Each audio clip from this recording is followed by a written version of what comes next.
Soy el director del Departamento de Profecía Distrital de Chigorodó y hoy vamos a tener un tema sumamente importante y poderoso. ¿A cuánto les gustan las profecías? Saben que las profecías es el orden cronológico de los eventos, lo que nos muestra qué pasó, qué está pasando y qué pasará, ¿cierto que sí? Por ejemplo, el salmista dice allá en Proverbios 29:18 que sin profecía el pueblo se desenfrena, pero el que guarda la ley es feliz. Entonces este pueblo tiene mucha luz porque maneja que las profecías, entiende las profecías. ¿Y sabe por qué este pueblo entiende las profecías? Porque ha aceptado o sostiene la Biblia con la mano. Es decir, el mundo que se encuentra parado en la tierra hoy en día, cada ser humano que se encuentra hoy en día parado en la tierra, depende de con qué la iglesia adventista siga sosteniendo la Biblia en la mano. ¿Me hago entender? Vamos a ver un video y iniciamos con el tema.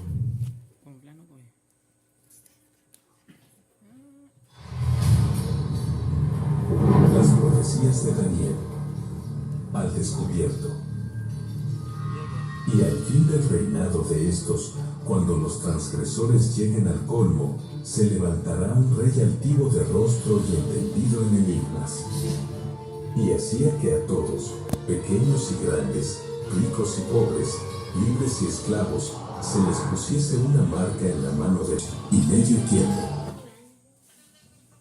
Bien, una pequeña ilustración de lo que vamos a ver, ¿listo? Vamos a estudiar 3 puntos en común primero. Vamos a entender qué es anticristo, qué es el hombre de pecado y qué es el cuerno pequeño. Vamos a dejar el cuerno pequeño para último. Vamos primero a entender qué es el anticristo, porque la palabra es bíblica. Por ejemplo, Juan la nombra. Vamos un momentico allá a Primera de Juan, capítulo 2. Vamos a estudiar estos 3 puntos en común.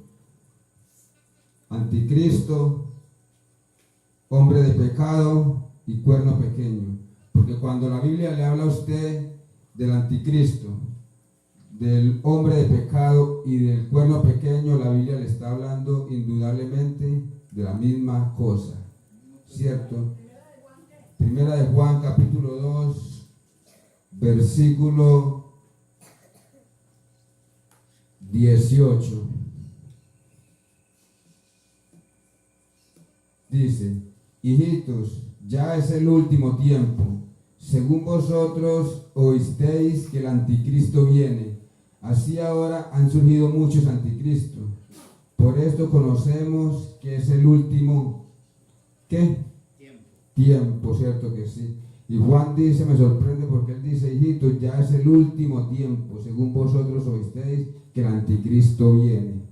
Ya en los tiempos de los apóstoles el espíritu del anticristo se veía que venir, ¿cierto que sí? Pero vamos a ver qué es anticristo, porque Juan apenas nos dice o no nos explica bien qué es el anticristo. Entonces voy a citar al diccionario Strong del griego original para que nos defina qué es anticristo.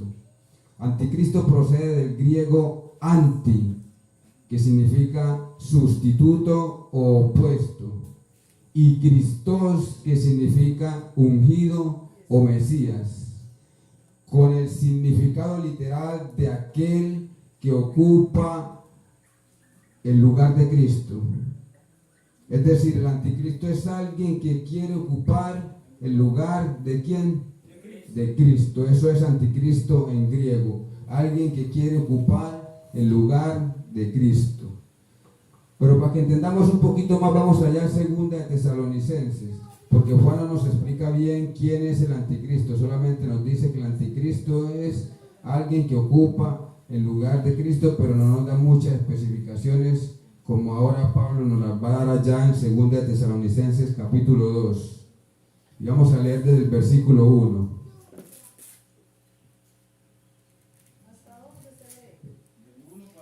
capítulo 2, segunda de Tesalonicenses capítulo 2, versículo 1. Ya pues el primero, hágale. Acerca de la venida de nuestro Señor Jesucristo y nuestra reunión con Él, os rogamos, hermanos, que no os mováis fácilmente de vuestro modo de pensar, ni os alarméis, ni por espíritu, ni por palabra, ni por carta, supuestamente nuestra, de que el día del Señor ya ha llegado. Ay, hermanita, mire que la gente tenía alboroto por allá en Tesalónica, decían, ya viene el anticristo, ya está el anticristo, pero dice Pablo, un momento, todavía el anticristo no ha venido. Para que el anticristo venga o el hombre de pecado venga, primero tienen que pasar muchas cosas, y una de esas cosas era que apostasía en la iglesia, ¿cierto que sí? Dice el versículo 3, nadie os engañe de ninguna manera, pues no vendrá ¿quién? Cristo, ¿cierto que sí? Sin que antes venga la apostasía y se manifieste el hombre de pecado, el hijo de perdición. Es decir, primero tenía que venir ¿qué? La apostasía. ¿Y qué es apostasía?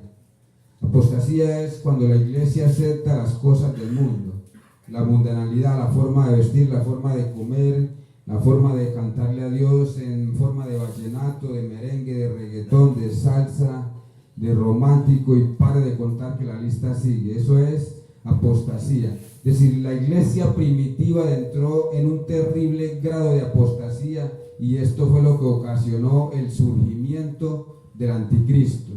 Y déjeme decirle que en los últimos tiempos el mundo cristiano que usted conoce hoy tiene también que entrar en un terrible grado de apostasía para que nuevamente resurja el anticristo. No para que surja, porque ya surgió. Entonces, para que el anticristo resurja nuevamente, el mundo cristiano tiene que entrar nuevamente en un terrible grado de apostasía, así como entró la iglesia después de los apóstoles. Y déjeme decirles, si hoy en día ya el mundo está entrando en un terrible grado de apostasía, el mundo cristiano, déjeme decirle que sí. Entonces, vemos que anticristo es ¿quién? Alguien que ocupa el lugar de Cristo, ¿cierto que sí? Seguimos ahí en 2 de Tesalonicenses capítulo 2, versículo 4, dice, el cual se opone y se levanta contra todo lo que se llama ¿qué? Dios, o es objeto de culto. Ahí Pablo va a conectar directamente al hombre de pecado con el anticristo. Vimos que el anticristo es alguien que ¿qué? Que ocupa el lugar de Cristo, ¿cierto? Y vemos que el hombre de pecado ¿qué? Se sienta en el templo de Dios como Dios, haciéndose pasar por Dios, dice el versículo 4, dice, ¿cierto que sí? El cual se opone y se levanta contra todo lo que se llama Dios o es objeto de culto, tanto que se sienta en el templo de Dios como Dios, haciéndose pasar ¿por quién? Por Dios, ¿cierto que sí? Esto es un poder totalitario que quiere manejar la conciencia del mundo. No importa si usted es budista, si usted es del Islam y las enseñanzas de Alá, no importa si usted es protestante, dice que se opondrá y se levantará contra todo lo que se llama Dios o que se adora. ¿Cierto que sí? Esto es un poder totalitario que quiere manejar la conciencia del mundo. Y aquí es donde Pablo lo conecta directamente con el anticristo. El anticristo es alguien que ocupa el lugar de Cristo, y el hombre de pecado se sienta en el templo de Dios como Dios, haciéndose pasar por Dios. Ahí lo conecta directamente. Mire acá lo que dice el Papa León XIII en las grandes cartas de la encíclica del Papa León XIII, página 304. Ellos dicen, esto es letra y puño de un papa, dicen ellos: nosotros los papas en esta tierra ocupamos el lugar del Dios que omnipotente. Entonces vemos que el anticristo es alguien que ocupa ¿qué? El lugar de Cristo. Por allá se inventaron un tal rapto secreto los jesuitas, Ignacio de Loyola, Francisco Rivera, Margaret Maldonado, John Nelson Darby, y se inventaron un rapto secreto y mandaron las profecías al pasado y al futuro. A esto se le conoce como las dos escuelas del preterismo bajo Luis de Alcázar, el jesuita, y el futurismo bajo Francisco de Rivera, el otro jesuita. Luis de Alcázar mandó las profecías al pasado para que la gente no entendiera quién era el anticristo, y dijo que el anticristo era Antíoco Epífanes, que salió de la tercera bestia. Pero nosotros vemos que el cuerno pequeño sale de la cuarta bestia, no de la tercera, no de Grecia. Y Francisco de Rivera mandó las profecías al futuro. Dijo que antes de que Cristo viniera, 7 años antes, la iglesia sería raptada. Y 3 años y medio acá el anticristo se quedaría gobernando con el resto de personas que se queden acá. Entonces mandó al anticristo Francisco de Rivera, ¿dónde? Al futuro. Es decir, mientras la historia pasa no hay anticristo. Qué bonito suena, ¿cierto que sí? Seguimos ahí mismo en 2 de Tesalonicenses, versículo 5, capítulo 2 dice: no os acordáis de que cuando yo estaba todavía con vosotros os decía esto, y ahora vosotros sabéis lo que lo detiene, a fin de que a su debido tiempo se manifieste. Ya está en acción el misterio de la iniquidad. Solo hay quien al represente lo detiene hasta que él a su vez sea quitado de en medio. Mire que había algo que detenía para que el anticristo surgiera, había algo que lo detenía. ¿Qué era lo que lo detenía? Lo que detenía para que el anticristo no surgiera era el imperio romano, porque el imperio romano no aceptaba que la iglesia gobernara por encima del Estado. Para que el anticristo surgiera tenía que caer ¿quién? El imperio romano. Los primeros apóstoles, los primeros padres de la iglesia oraban para que el emperador continuara en el trono, porque ellos sabían que después de que el emperador cayera o Roma fuera dividida, surgiría de ese poder, surgiría el anticristo. Seguimos ahí mismo en 2 de Tesalonicenses, capítulo 2, versículo 8.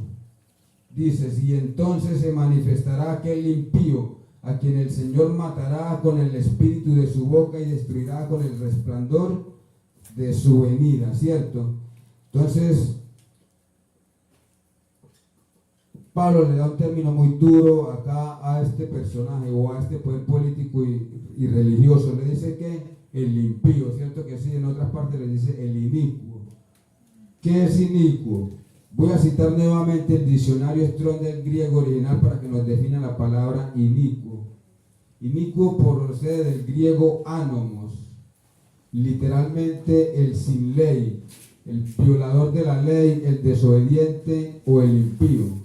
Entonces es alguien que está ¿qué? En contra de la ley de Dios, que es totalmente independiente de lo que Dios ordena en su palabra. Es decir, este poder no tiene ley y está en contra de la ley de Dios, ¿cierto que sí?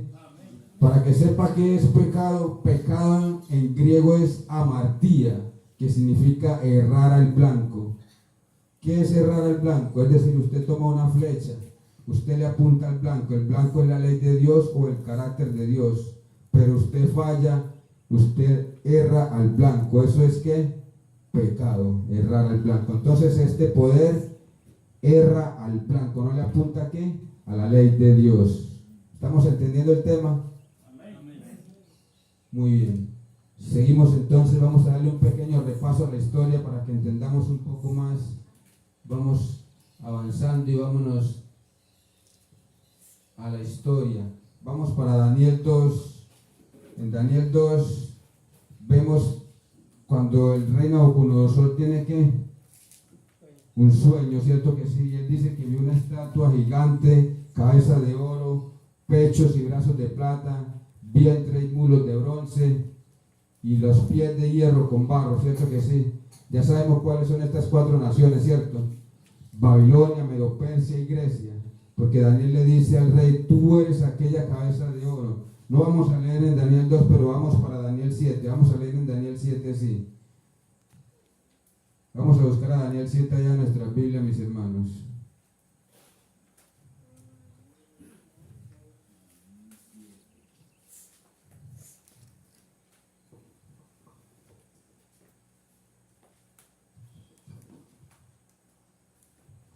Daniel 7.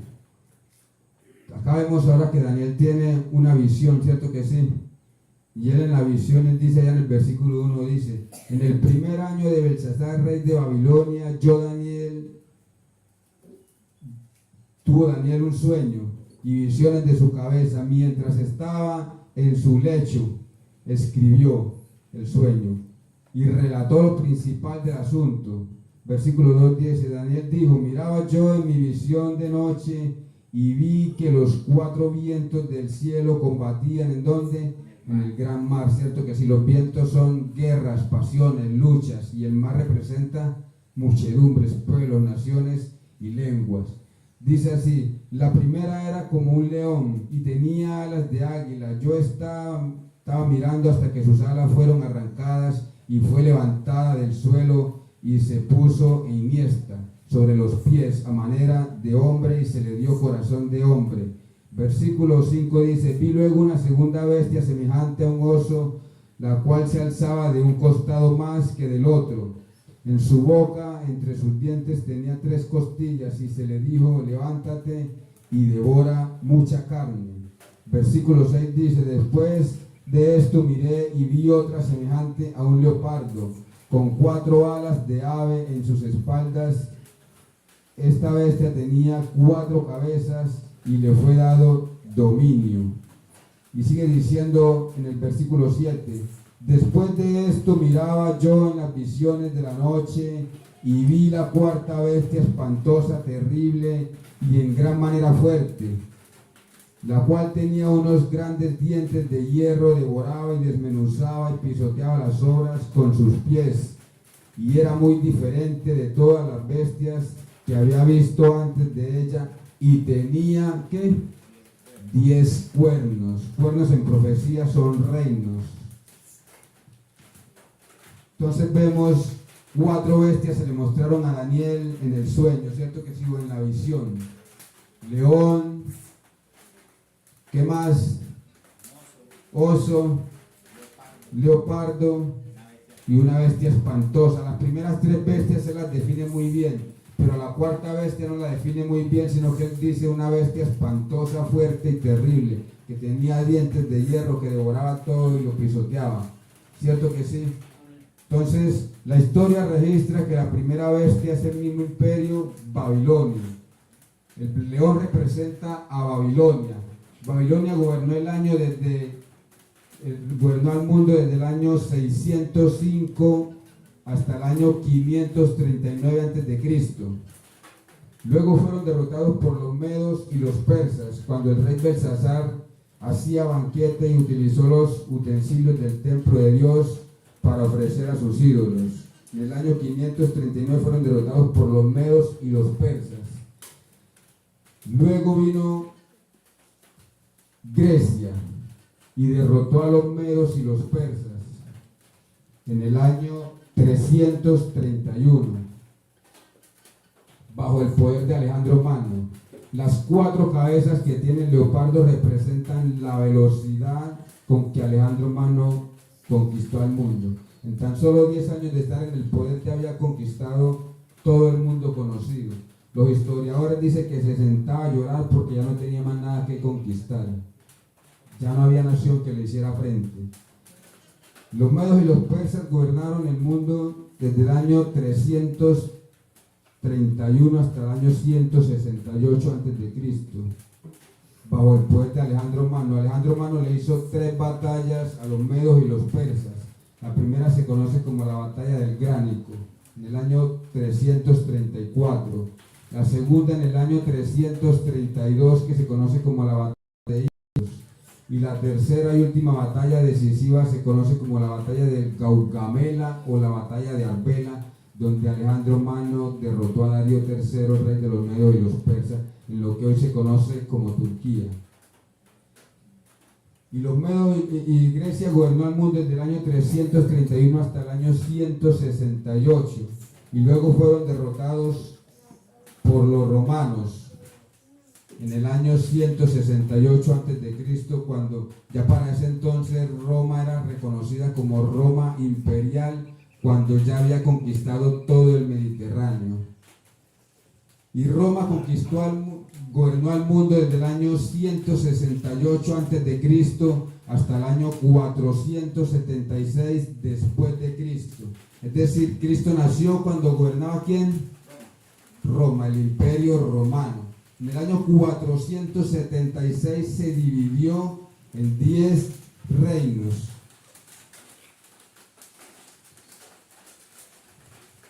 Sigamos avanzando. Daniel 7:24, vamos para Daniel 7:24, ahí mismo estamos. Dice, los 10 cuernos significan que de aquel reino se levantarán 10 reyes y tras ellos se levantará otro, el cual será diferente de los primeros y derribará a 3 reyes. Fíjense que Daniel empieza diciendo en el versículo 24, los 10 cuernos significan que de aquel reino se levantarán ¿qué? 10 reyes. ¿De cuál reino se levantarían 10 reyes? De Roma imperial, que es lo que hoy conocemos como la Europa occidental. Los 10 cuernos o los 10 reinos es lo que anteriormente se conocía como los érulos, los vándalos, los ostrogodos, los visigodos, los cumburbios, los álamos y los anglosajones, que es lo que hoy conocemos como Francia, Italia, Alemania, España, Portugal, Suiza. Cierto que sí, pero Daniel dice que derribaría a 3 reinos, que el cuerno pequeño derribaría a ¿cuántos reinos? Cierto que sí, a 3 reinos derribaría. ¿Cuáles son esos 3 reinos?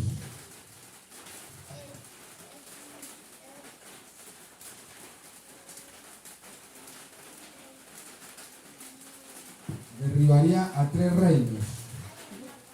A los 3 reinos que derribó fue a los érulos, a los vándalos y a los ostrogodos.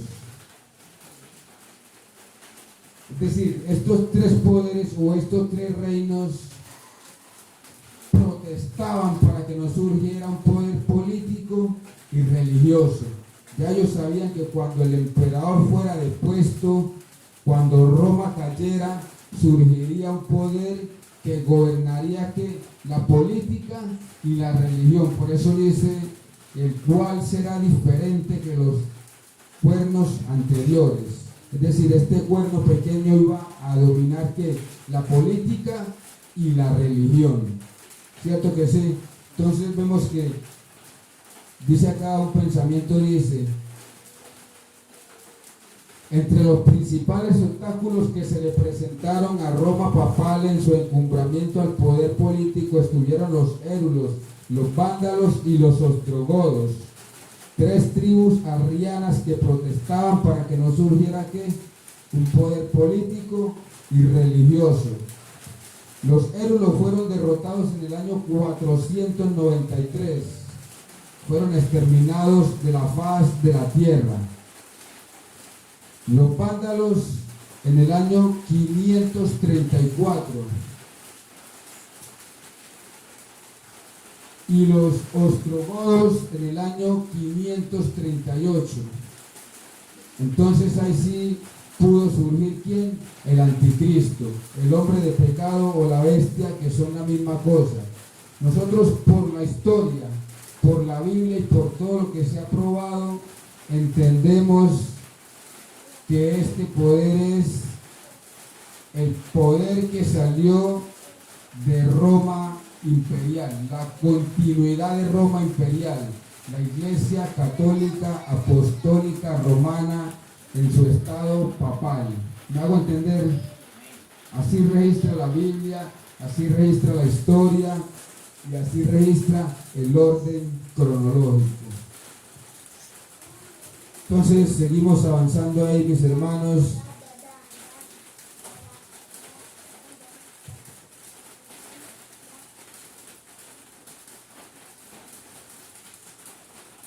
En el año 538, el emperador Justiniano le dio el poder a la iglesia para que la iglesia dominara al Estado.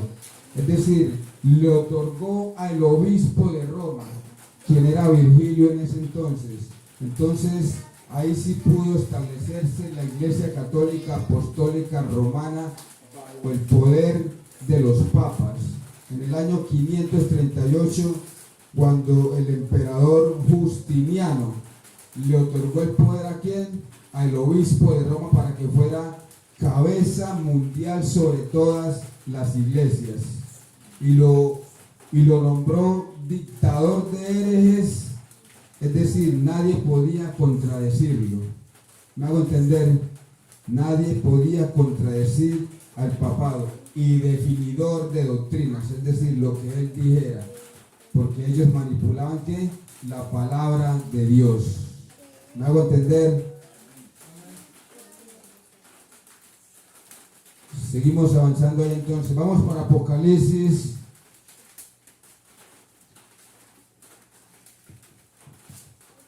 Capítulo 8, versículo 7. Vamos a ver cuándo fue que cayó el Imperio Romano. ¿En qué año? ¿Cuándo empezó a desintegrarse por primera vez el Imperio Romano? Dice, el primer ángel tocó la trompeta y hubo granizo y fuego mezclado con sangre que fueron lanzados sobre la tierra, y la tercera parte de los árboles se quemó, y se quemó toda la hierba verde. ¿Cierto que sí? Este fue cuando sonó la primera ¿qué? Trompeta del Apocalipsis. Cuando sonó la primera trompeta, el Imperio Romano empezó a desintegrarse. Para ese tiempo gobernaba el emperador Teodosio I, y el imperio se dividió en dos reinos cuando las tribus bárbaras entraron y sitiaron al Imperio Romano. Su hijo menor, Fabio Josefo, se quedó gobernando la parte occidental, que es lo que hoy conocemos como Europa Occidental. Y su hijo Arcadio se quedó gobernando la parte oriental, con capital en Constantinopla, que es lo que hoy conocemos como el Imperio Bizantino. Ahí fue cuando sonó la primera trompeta y se dividió el reino ¿en qué? En dos. Se dividieron los dos hijos del emperador Teodosio I, se dividieron el reino en dos, Oriente y Occidente. El menor se quedó gobernando la parte occidental y el mayor la parte oriental. Seguimos avanzando ahí entonces. Apocalipsis capítulo 8, versículo 12. Abramos la Biblia ya en Apocalipsis.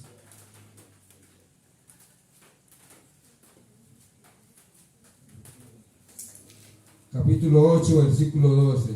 Entonces vamos a ver la cuarta trompeta. ¿Cuándo sonó la cuarta trompeta? Ya vimos que la primera sonó que en el año 395, ¿cierto que sí? Veíamos ahí, en el año 395, cuando entraron las tribus bárbaras.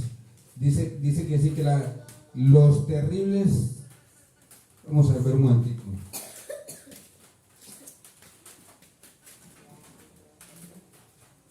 Fíjense que dice que el primer ángel tocó la trompeta y hubo granizo, ¿cierto que sí? Mezclado con fuego y azufre. Dice que los terribles efectos de esta invasión goda se representan como granizo por el hecho del origen nórdico de los invasores, fuego por la destrucción y las llamas de la ciudad, y fuego bajo la terrible matanza y sangre de los ciudadanos del imperio a manos de los guerreros godos.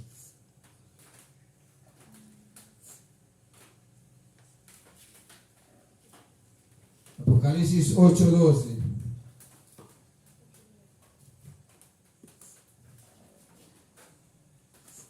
Dice, el cuarto ángel tocó la trompeta y fue herida la tercera parte del sol, la tercera parte de la luna, la tercera parte de las estrellas, para que se oscureciera la tercera parte de ellos, y no hubiera luz en la tercera parte del día, y asimismo de la noche.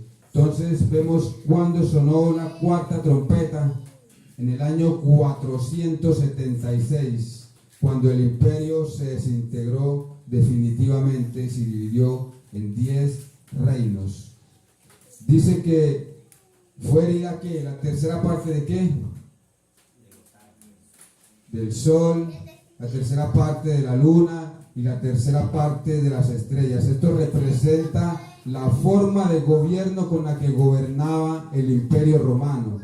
El sol representa al emperador, porque ellos se hacían llamar el dios Sol y adoraban al sol Invictus. Entonces, la luna representa al Senado. ¿Me hago entender? Dice acá, entendemos que esta trompeta simboliza la carrera de Odoacro, el primer bárbaro que gobernó a Italia y que estuvo estrechamente relacionado con la caída de la Roma occidental. Los símbolos del sol, la luna y las estrellas denotan evidentemente las grandes luminarias del gobierno romanos, sus emperadores, senadores y cónsules. Y los cónsules representaban ¿qué? Las estrellas. Y en el año 476 se le quitó el poder ¿a quién? Al emperador por el líder Odoacro.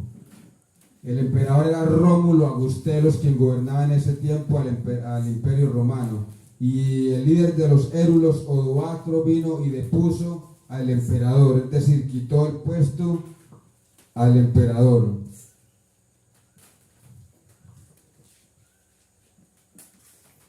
Fíjese cómo está representado ahí el senado, el cónsul.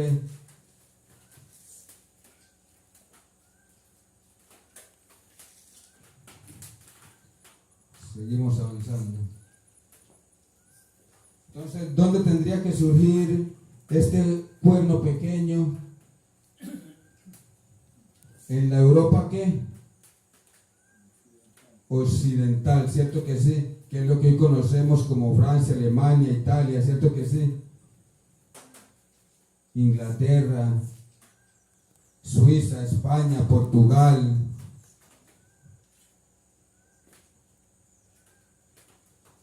Seguimos avanzando. Vamos a hablar, ¿qué más hablaba el cuerno pequeño? Vamos para el libro de Daniel, capítulo 7, versículo 25.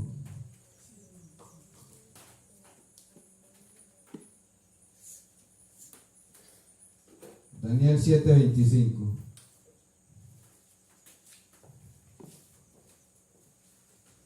Dice, y hablará palabras contra el Altísimo.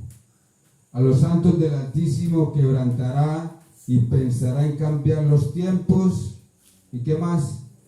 Y la ley. Y serán entregados en su mano hasta tiempos y la mitad de un tiempo. ¿Cierto que sí? Pero para nosotros entender qué era lo que hablaba este cuerno pequeño, porque Daniel dice que hablará palabras contra el Altísimo, pero no nos dice cuáles son las palabras que va a hablar contra el Altísimo. ¿Cuáles son esas palabras que va a hablar contra el Altísimo? Vamos para Apocalipsis 13. Vamos a ver cuáles son las palabras que va a hablar el cuerno pequeño contra el Altísimo. Apocalipsis 13, versículo 5.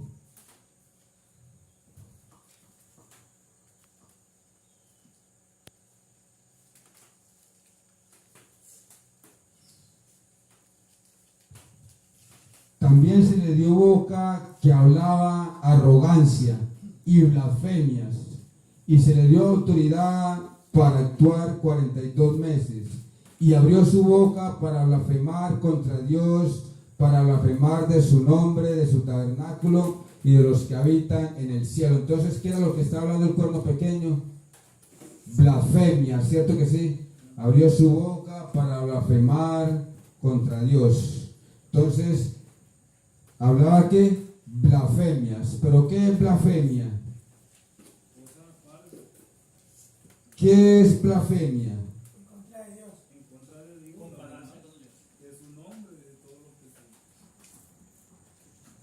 Vamos un momentico allí a Juan, capítulo 10.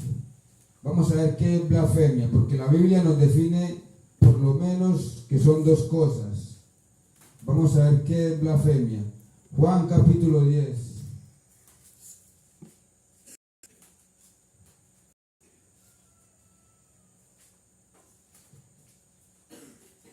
Versículo 30 y leemos hasta el 33.